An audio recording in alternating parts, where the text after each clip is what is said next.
yesterday in the talk with the monks, some of you have said, that there is a stage in this retreat, and for maybe quite a lot of you, that we come to a place where we're in the present moment, and we are concentrated, but the mind does not want to do anything.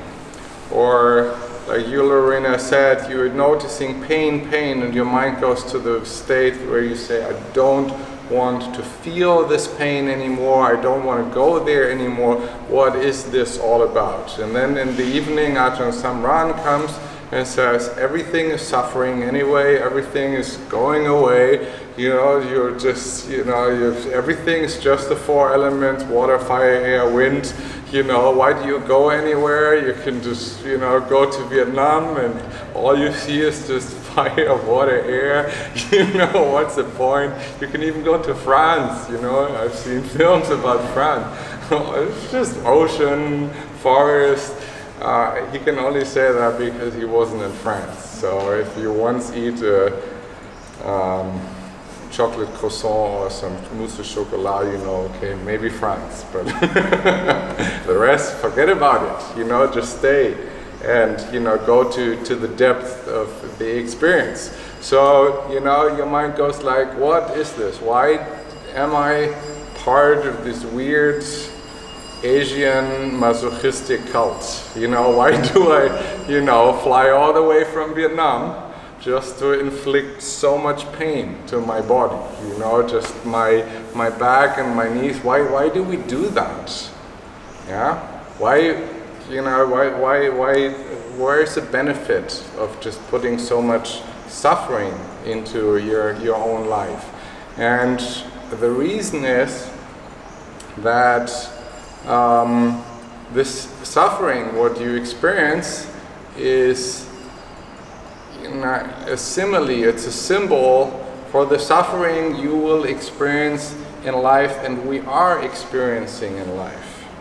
So we know, when you look at the world, you just see that, over centuries and centuries, over, the whole existence of human beings, there's all this war, there's all this lying, there's all this cheating, there's all this, you have your relationship, and it's supposed to be the most amazing kind of thing of love and connection and stuff like this. And, you stay together, and it's all this suffering, all this, mental problems. We can just look at our project, in the Mindfulness Project, we want to create this bubble where, everything is, just based on love and compassion and coming together. And, still there, we have 2 fires going in, destroying a third of the land. We're having like a little hurricane coming in and destroying all our buildings, and, there's this suffering. We're coming together and there's this, just misunderstandings and wrong communications and, suffering and pain, all these volunteers coming to us. And, these amazing people, and you open your heart, and then after 2 weeks, 1 month, 2 months, they are leaving again. And, it's kind of like ripping it out of your heart again and again. The first 1.5 years in the project, I was crying in every goodbye circle because I was so close to these people, and then they just leave me. What's the point? Of doing it, what's the point of opening your heart? And so Anya was talking about the Bhagavad Gita, one of the most famous spiritual books from India. And in this story, there is Arjuna, which is the greatest fighter of his time, and they have a kind of a civil war, with another family clan. And so Arjuna is this incredible fighter, and he comes to the battlefield and he sees the 2 clans lined up, and on the other side he sees a lot of his friends, he sees a lot of his family, he sees a lot of his teacher, and he becomes completely disenchanted and is standing there and says, that does not make sense to fight. Why should we fight? Why should we kill each other? And then Krishna, the highest God figure, comes down to the battlefield and approaches him and said, Arjuna, you're the greatest fighter. It is your destiny to fight. You have to fight. And I show you how. And then he puts him on this incredible spiritual journey, and he teaches him jnana yoga, which means the yoga of wisdom. He teaches him, the yoga of practice and all these kind of amazing things you can do. And that's for me the key. For other people might be something else. But for me the key in the Bhagavad Gita is then he teaches Arjuna Karma Yoga, which means the yoga of service. And he teaches him the yoga of love. And when I came here to the temple, I was in the situation that I was on this battlefield, and I was in the situation that my sword was hanging down, and I was like, what is this all about? Why is all this suffering there? Why, is all that? And I realized, sitting with Ajahn Samshai and the monks, that there was something inside of me which was not understanding that there is suffering, and I was not accepting it. I was in complete aversion to how life is. I always wanted it to be different. I was always seeking for the positive part, and I was not ready to fight, not ready to take it on, because, and that's what you need to understand, because I did not have a real reason to take on the fight. You need to have a reason. And if your reason to be on the battlefield is only your little self, your likes, your pleasures, you will not do it. You will not being able to take on the difficulties life will offer you. So, and what Krishna is showing Arjuna is that there is something in life, which is difficult. So if you base your life, on friendship, for example, friendship will always have the possibility of that people are turning your back towards you. There's always a potentiality of that you lose it. If you base your life on love, on relationship, there's always the opportunity and the threat of breakup, that your partner will just leave you just in a fraction of time. If you base your life on a job, this job can just go just like that. If you base your life on possessions, we can have a world crisis, money crisis, and money and possessions will just go down the road. There is no security. There is no stable ground in all these things. So this is why the Buddha said, start to base your life on things which are, not always changing nature. Seek for that what is stable. The Dhamma means that what carries. And you need to do that. So you need to have this connection with something which goes beyond your little likes and dislikes, your little pleasures and pain. And this is what all spiritual traditions will take you to, no matter what. I was asking myself, coming from a Christian tradition, why in every church you have the symbol of Jesus Christ on the cross, suffering. And why is it not the symbol of Him rising up from the grave? Why is it not in every church a shining bright light of the potentiality of, rising above that? Because there's something to learn in this suffering.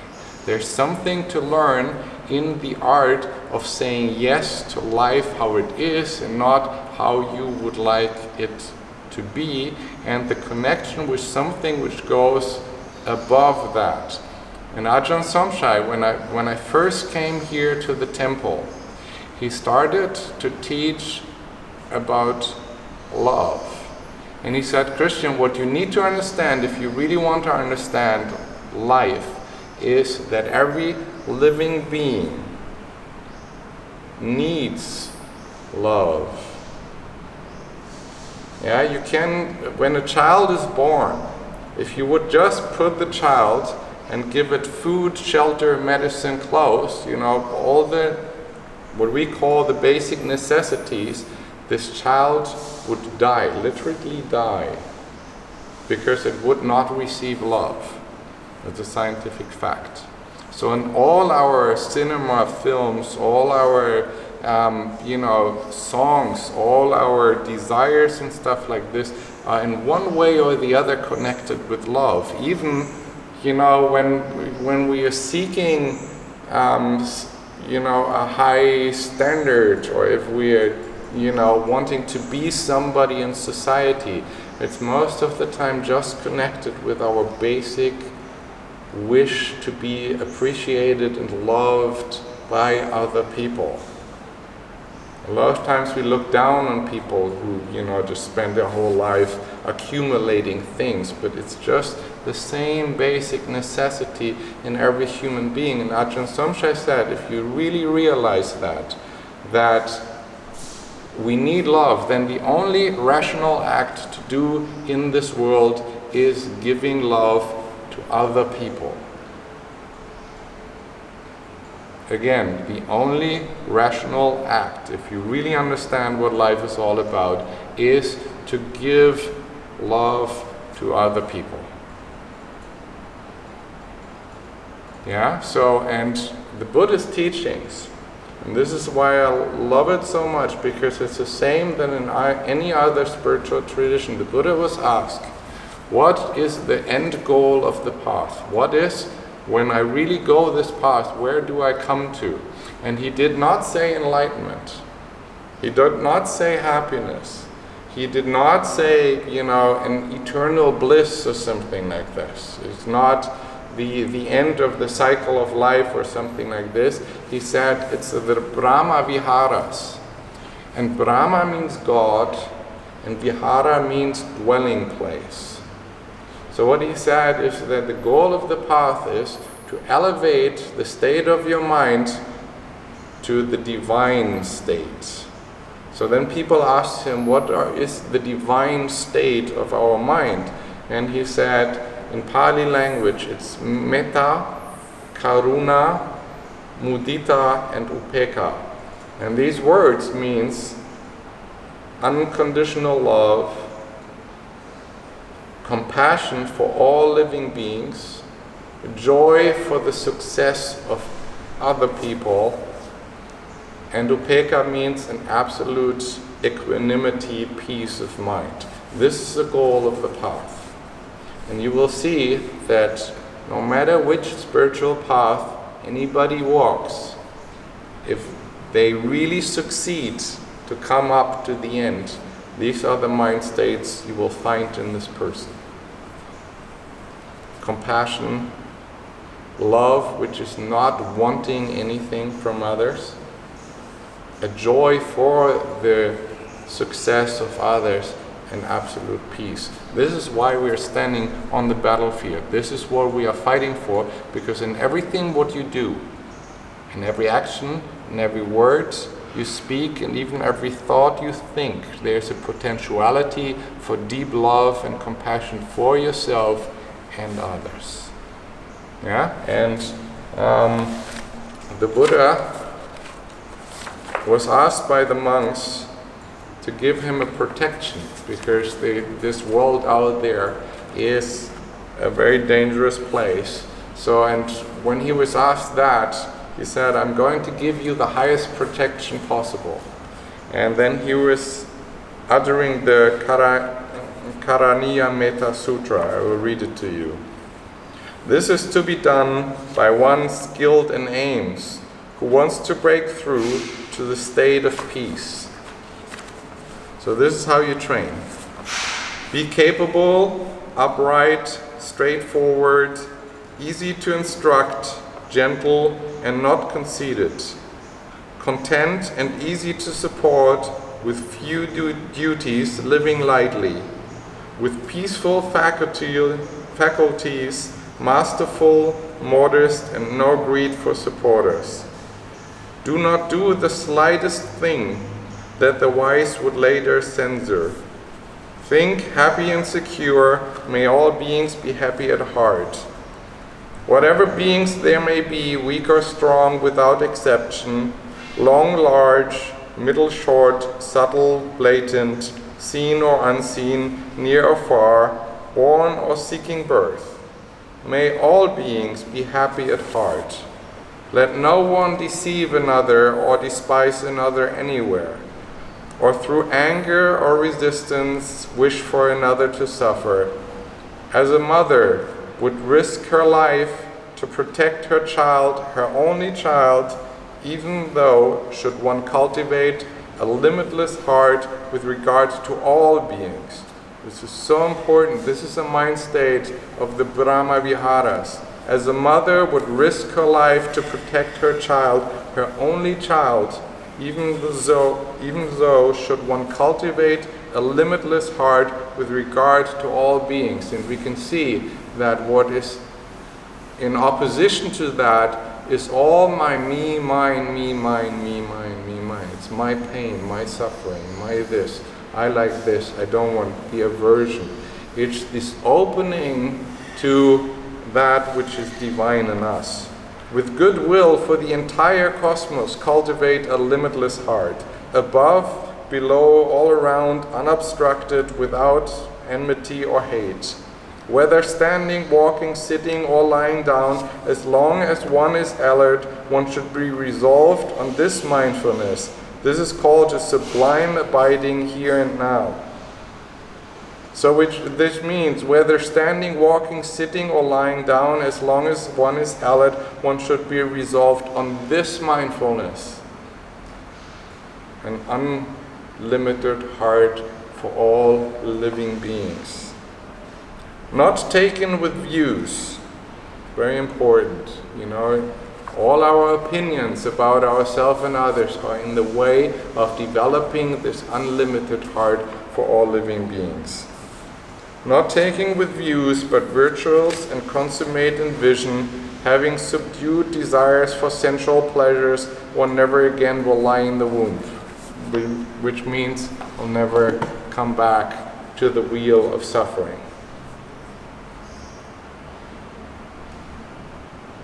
Yeah?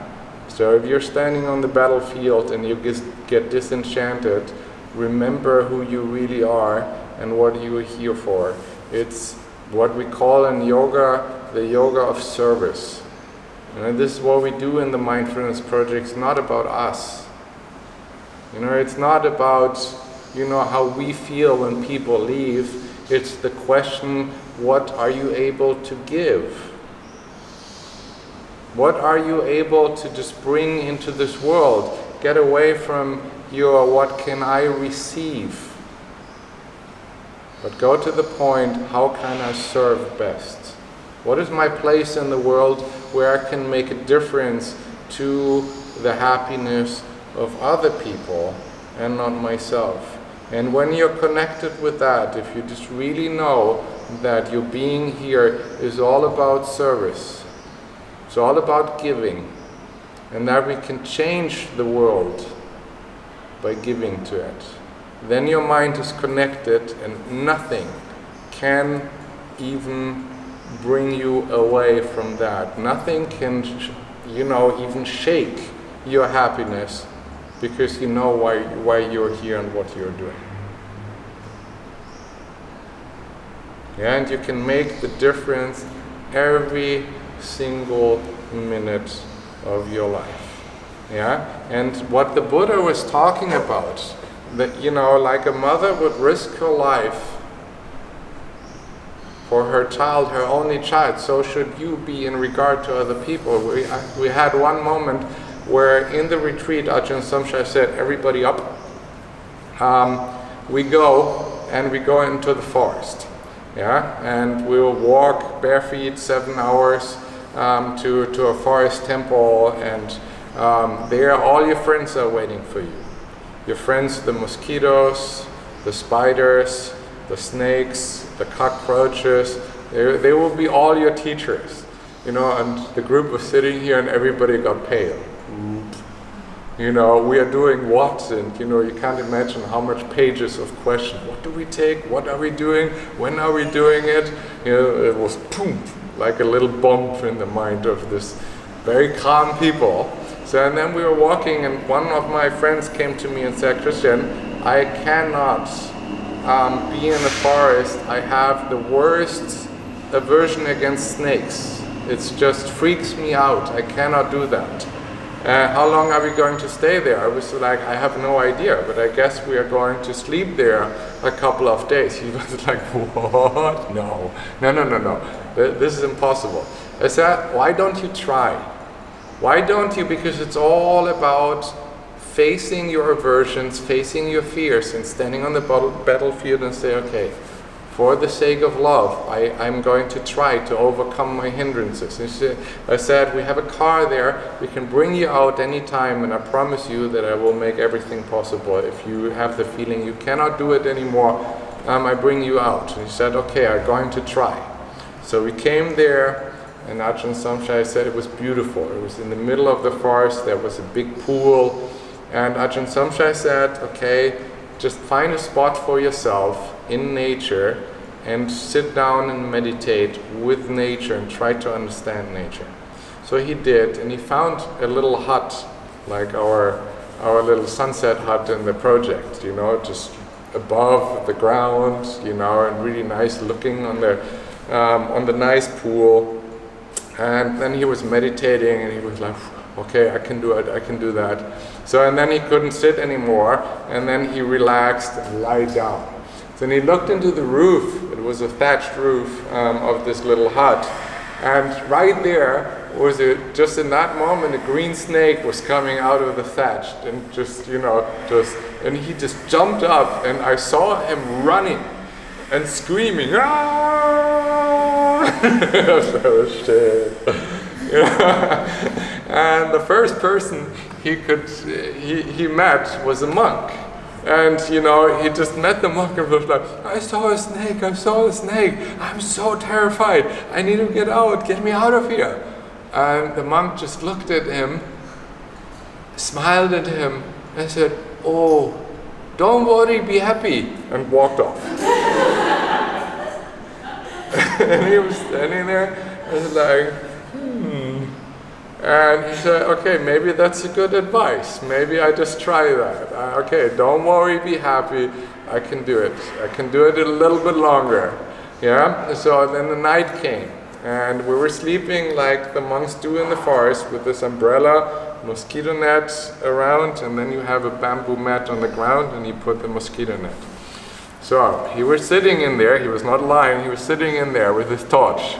And every time, he heard something, a little leaf moving, he was like, and he was very close to me, I could see that. And it was time to sleep, and then the monk, who he had approached when he saw the snake, came to him. And he put his bamboo mat right in front of his mosquito net and said, I'm going to sleep here without mosquito net, without anything. And he said, when a snake comes, it will bite me, not you. Before you die, I die. Good night. He lay down and slept. I was like, what? Because it's not a joke, it's not, it's dangerous to sleep without any protection in the forest here in Thailand. So it was not just a saying, he meant it, before you die, I die. And that was for me such an amazing example of what these Buddhist teachings or are all about. You can come to this mind state where you say, before you die, I die. Because in everything is a potential of unconditional love which goes beyond myself. And this is what we try to do. And there is a very, very powerful method to get to that, and this is the loving kindness meditation. So the loving kindness meditation is basically that you do exactly what the Buddha said in this. No matter what you do, standing, lying, sitting, or walking, you keep your mind focused on may all living beings be happy, content, and free. May all living beings be happy, content, and free. So what we are doing is, I will guide you the next 3 days through this meditation practice, and no matter what you do, you can continue your walking meditation, your sitting meditation. We will repeat these phrases again and again. Like I said, from neuroscience we know that our mind works with repetition. The more you do it, the more it will have an effect on you. So in a negative way, if your mind is producing again and again the same thought, nobody likes me, I think, other people, just like other people more, I will never have a good relationship, I'm not lovable, I'm not capable, I cannot meditate, I'm too stupid to study, I'm too this, I'm too that, you continue to imprint your mind and make neurological connections stronger and stronger and stronger. When you do the opposite, from neuroscience we know that we can overwrite old programming. So give it a try. It might be very, very boring in the beginning. Yeah? It might be the best thing you've ever done. Maybe your heart is opening in minutes. Depends on you. Maybe you sit here and just crying out of happiness. Everything can happen. Yeah, but what you need to do is stay tuned to it and use the concentration you have built up so far to go deep into the practice. Yeah, and then we go step by step, deeper and deeper every day. Alrighty? Good. Thank you.